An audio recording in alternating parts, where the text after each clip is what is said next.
Welcome to Motivation at Hand, Ma. To know is to know how. Make your foot the foot that counts. Waters embrace, both soft and grand. The rhythm in our veins, the oceans stand. In every heartbeat, they coincide. Both bodies of water, we reside. So flows the essence of you and me. In droplets and rivers, in blood as we be. Water's the bond between heaven and earth. For in each vessel, in earth's vast spree, we are but reflections of the boundless sea. Throughout history, springs, wells, and flowing waters have been closely linked with ancient pantheons of gods and goddesses in worldwide traditions. Africa, gifts of the Nile. From the heart of Africa flows the Nile, personified by the Egyptian god Hapi. This life-giving river stands at the center of many myths, from the tale of Osiris to stories of goddesses like Tefnut, who represented moisture and dew. Hapi, often referred to as the Concealed One, took his name from the ancient designation for the Nile River. As the deity symbolizing the Nile, Hapi occupied a pivotal place in Egyptian lore.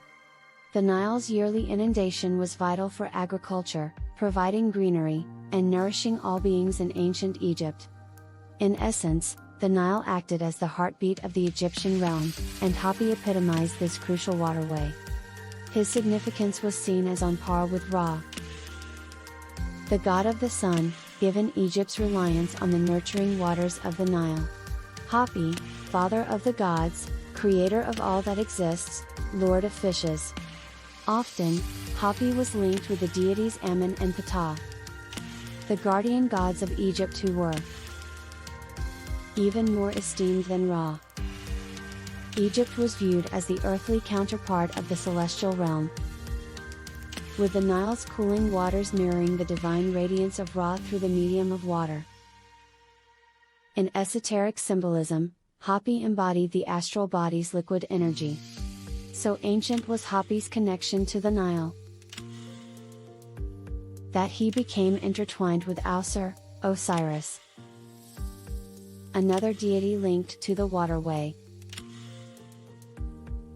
To ensure the annual flood, a celebrated event countrywide. Regarded as the lord of the deities and the reviver of terrains, Hapi was connected with original creative forces. Like Nu, the chasm from which the sun deity arose. Additionally, Het-Heru assumes the role of a maternal figure to the Necha. She epitomizes the essence of the sky, love, fertility, and birth. Assumes the role of a maternal figure to the Necha. Offerings are given to Het-Heru at the river, while Auset is revered at the ocean. Sought to conceive, she turned to Het-Heru for assistance in crafting her golden symbol. Asia, the dragon's embrace. In Asia, water deities like the dragons of China control rivers, rainfall, and storms, weaving a rich tapestry of stories. The legendary Yellow River is more than a waterway, it's the cradle of civilization, with its guardian dragon ensuring abundance.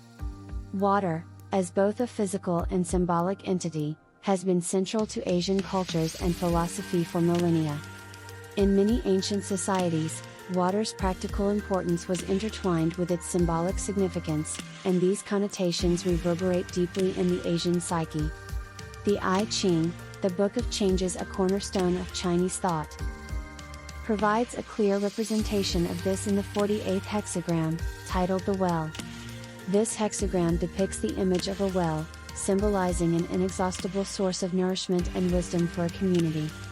The text relates the well to the town's foundation, illustrating the idea that just as a town cannot thrive without a reliable water source, a person cannot thrive without inner wisdom and virtue. The well's water remains the same, unchanging despite the shifts and changes of the community around it, highlighting the timeless and universal nature of wisdom. But it is not just in the I Ching that water's significance is illustrated. Throughout Asia, the respect for water can be seen in various forms. Water festivals in Southeast Asia, like Songkran in Thailand, or Thingjong in Myanmar, exemplify the way in which water is not only seen as a source of life but also as a medium for purification, celebration, and community bonding. Renowned holy places globally typically encompass a nearby water source. The ocean, rivers and streams are often deemed sacred and are places of worship and pilgrimage. Asia's veneration for water goes beyond mere respect for its life-giving qualities. It is a recognition of water as a foundation for community, a conduit for wisdom, and a mirror reflecting the principles governing both nature and human existence. Europe, whispers from the depths, Druids' waters have their own tales. During the Celtic era, water was deeply venerated, cherished, and safeguarded as the elixir of life. In all olden goddess traditions, it was the women who were entrusted with the role related to water in its many forms. They stood as the sentinels and custodians of revered springs and divine wells across the expansive terrains and epochs of the Celtic world. The mysterious Lady of the Lake in Arthurian legend, the Undines from Alpine tales, and the alluring Greek Sirens, all speak of the profound connection between water and human destiny. During the Celtic period, ethereal spiritual entities watched over and shielded water sources, while women also held the role of safeguarding these sources. Rhea, the Celtic goddess, stood as the chief guardian of various water bodies including rivers, seas, oceans, lakes, and springs.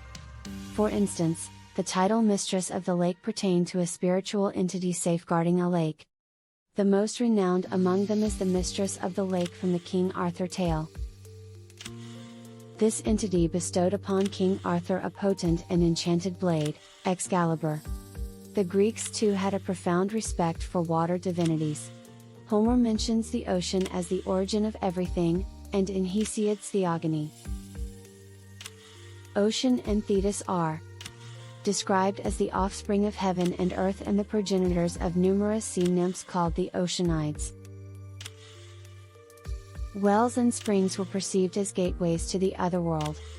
Diving deeper into the ancient perceptions of water upheld by our worldwide ancestors and juxtaposing it with today's perspective.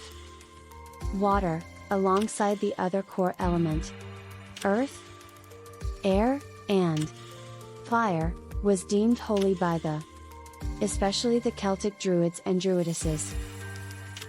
This otherworld was visualized as a realm or dimension one could venture into, marked by eternal youth, well-being, happiness, allure, and plenty. Entryways to this otherworld were notably through springs and wells. Beyond its vitality endowing properties, water was also thought to possess certain mystical attributes. The Greeks recognized Poseidon as their sea god. Born to Kronos and Rhea, he was Zeus's sibling. His consort was Amphitrite, a Nereid. Mythology has it that their only child was Triton, but other stories claim it was Theseus. In various locations, the sea god went by many names: Nereus, the flowing one; Proteus, the firstborn; Phorcys, the ancient one; Triton, the torrential one; and Glaucus, the shining one. Besides these gods, the sea was also inhabited by the Nereids, or the white goddesses, Leucasias.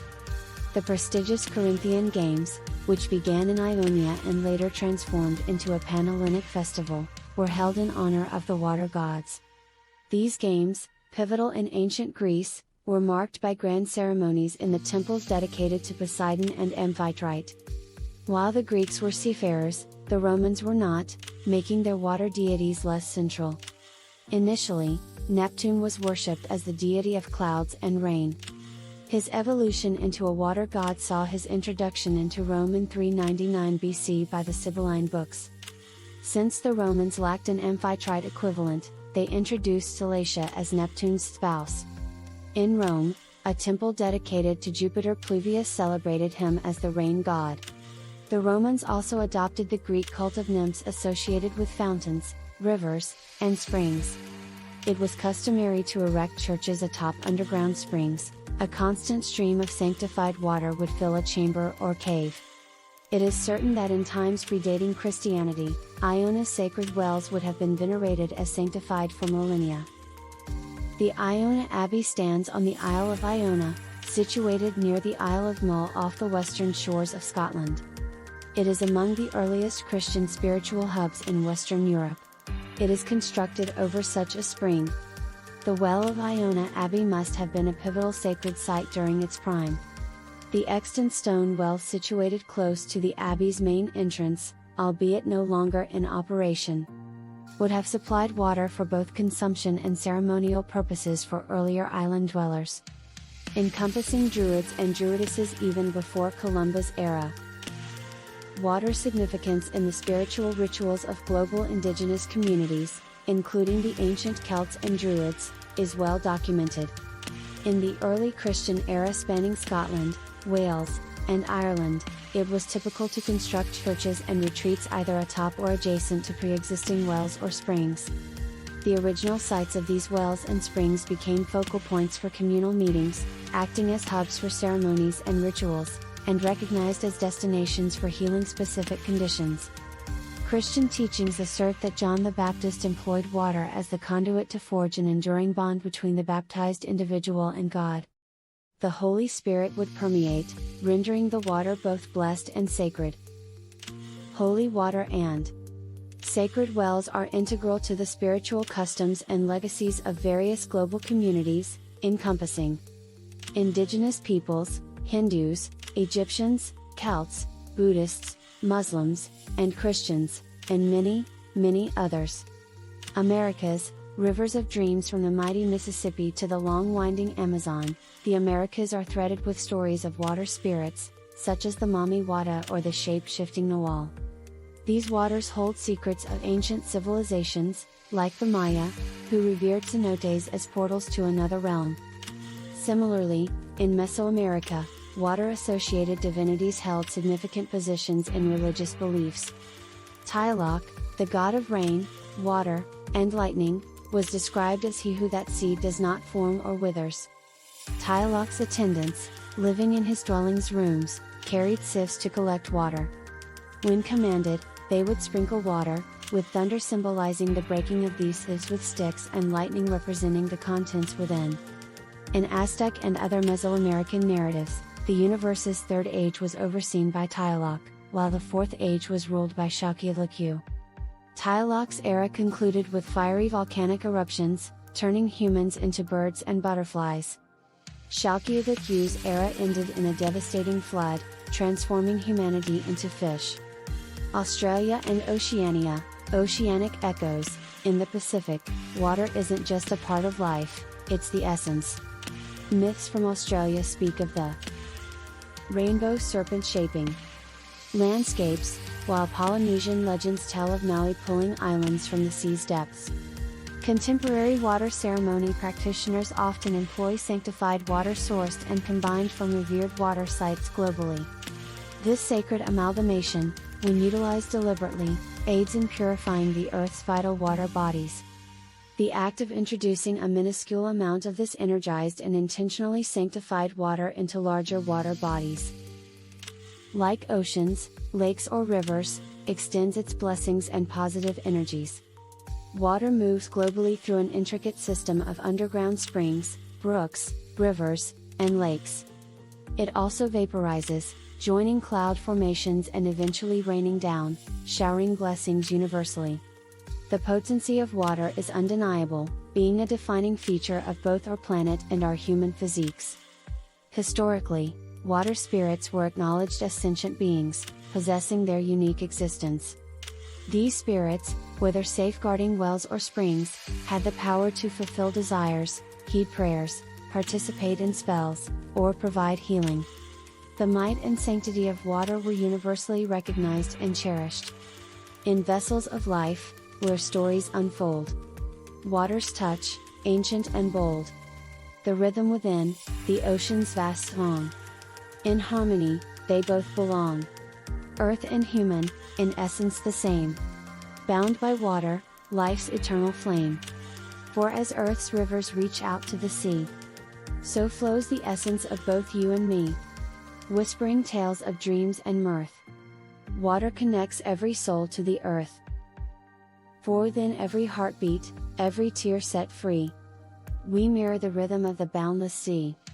Much appreciation to you for giving of your time with us at Motivation at Hand.